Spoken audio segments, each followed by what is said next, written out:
Perkenalkan, nama saya Stefano Jordi, saya sekelompok dengan Rizky Bagas, kami murid pelajaran AKB, jurusan manajemen. Saya akan mempresentasikan mengenai latar belakang Bank Jabar. Bank Jabar itu merupakan bank BUMD yang dimiliki oleh pemerintahan Provinsi Jawa Barat dan Banten, berkantor pusat di Bandung. Perusahaan ini bergerak di bidang perbankan yang awalnya berdiri pada tanggal 20 Mei 1961. Awalnya bank ini berbentuk perseroan terbatas atau PT dan berkembang menjadi BUMD.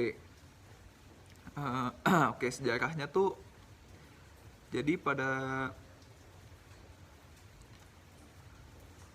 awalnya pembangunan PT Bank Pembangunan Daerah Jawa Barat dan Banten didirikan berdasarkan Peraturan Pemerintah Nomor 33 Tahun 1960 tentang penentuan perusahaan milik Belanda di Indonesia yang dikenakan nasionalisasi. Selanjutnya diberlakukan PP tersebut, pemerintah Provinsi Jawa Barat dengan Akta Notaris Noizar nomor 152 tanggal 21 Maret 1961 dan nomor 184 tanggal 13 Mei 1961. Dengan dikukuhkannya surat keputusan Gubernur Jawa Barat nomor 7 GKDH BPD 61 tanggal 20 Mei 1961. Mendirikan PD Bank Karya Pembangunan Daerah Jawa Barat dengan modal dasar yang awal berasal dari kas daerah sebesar 2.500.000. Pada 27 Juni Provinsi Jawa Barat tuh ngeluarin peraturan daerah mengenai kedudukan hukum Bank Karya Pembangunan Daerah Jawa Barat sebagai perusahaan daerah yang bergerak di bidang perbankan. Tanggal 20 Juni 1978, nama bank diubah menjadi Bank Pembangunan Daerah Jawa Barat, dan pada tahun 1992 Bank Pembangunan Daerah Jawa Barat ditingkatkan menjadi Bank Umum Devisa berdasarkan surat keputusan Direksi Bank Indonesia dengan sebutan Bank Jabar. Sejak tanggal 15 April tahun 2000, Bank Jabar menjadi BPD pertama yang menggunakan sistem perbankan ganda dengan memberikan layanan perbankan secara konvensional dan syariah. Pada bulan Juli 2010, Bank BJB menjadi BPD pertama di Indonesia yang melantai saham di Bursa Efek Indonesia. Sekarang kita akan membahas dari saham BJBR. Bisa dilihat dari scatter diagram di atas, menunjukkan bahwa saham BJBR selama 5 tahun terakhir menunjukkan penurunan. Di tahun 2020, nilai saham yang dimiliki menyerupai nilai saham pada tahun 2016. Tercatat nilai saham tertinggi terjadi pada pertengahan tahun 2016 dan 2017. Sementara nilai saham terendah terjadi pada pertengahan tahun 2015. Kemudian kita lihat di bidang emas, bisa lihat dari scatter diagram emas di atas menunjukkan bahwa harga emas BJBR selama 5 tahun terakhir menunjukkan kenaikan. Tercatat nilai emas tertinggi terjadi pada tahun 2020, sementara nilai emas terendah terjadi pada pertengahan tahun 2015. Lalu kemudian harga IDR sama dengan USD BJBR. Bisa dilihat dari scatter diagram IDR sama dengan USD, di atas menunjukkan bahwa harga IDR atau rupiah terhadap USD dolar di Bank BJB selama 5 tahun terakhir ini menunjukkan hasil yang stabil. Namun pada tahun 2016 mengalami penurunan yang sangat drastis selama 2 kali. Mungkin saja ini karena kesalahan dalam penginputan data pada tahun berikut, karena mengalami lonjakan penurunan yang sangat drastis.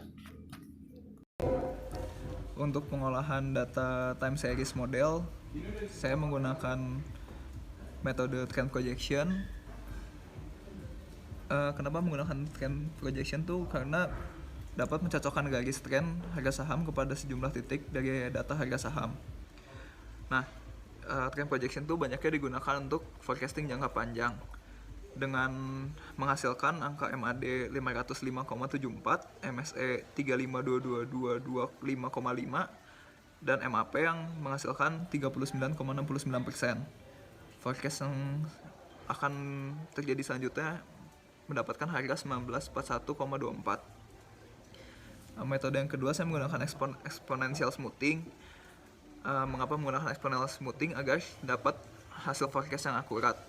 nilai alfa yang terbaik saya menggunakan nilai 0,1 karena memiliki error terkecil.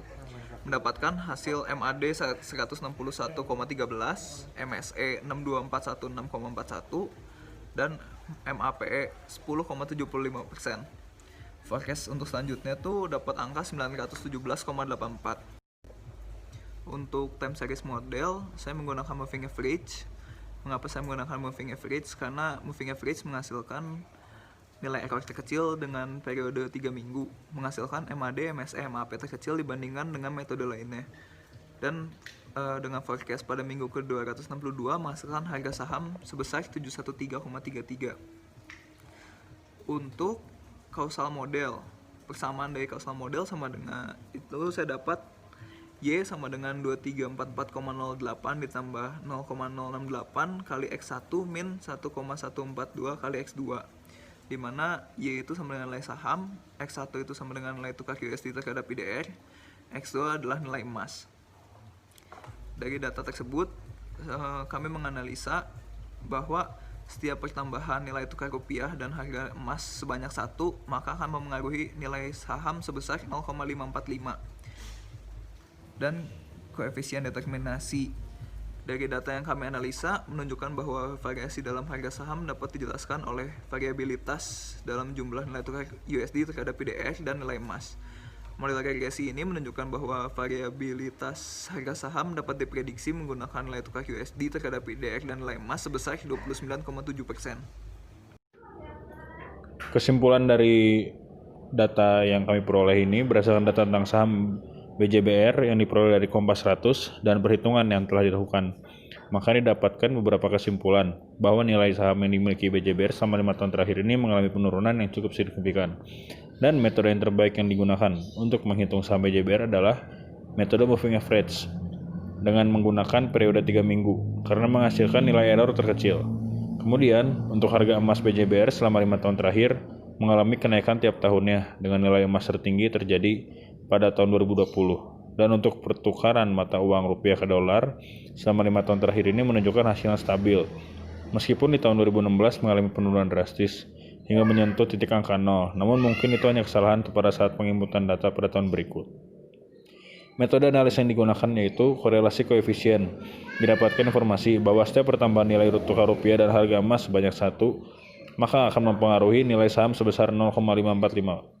Sementara saat menggunakan metode analisa koefisien determinasi menunjukkan bahwa variasi dalam harga saham dapat dijelaskan oleh variabilitas dalam jumlah nilai tukar USD terhadap IDR dan nilai emas. Dalam model regresi ini menunjukkan bahwa variabilitas harga saham dapat diprediksi menggunakan nilai tukar USD terhadap IDR dan nilai emas sebesar 29,7%. Sekian kesimpulan yang dapat dirangkum dari data yang diperoleh, perhitungan dan analisa yang telah dilakukan. Sekian dan terima kasih.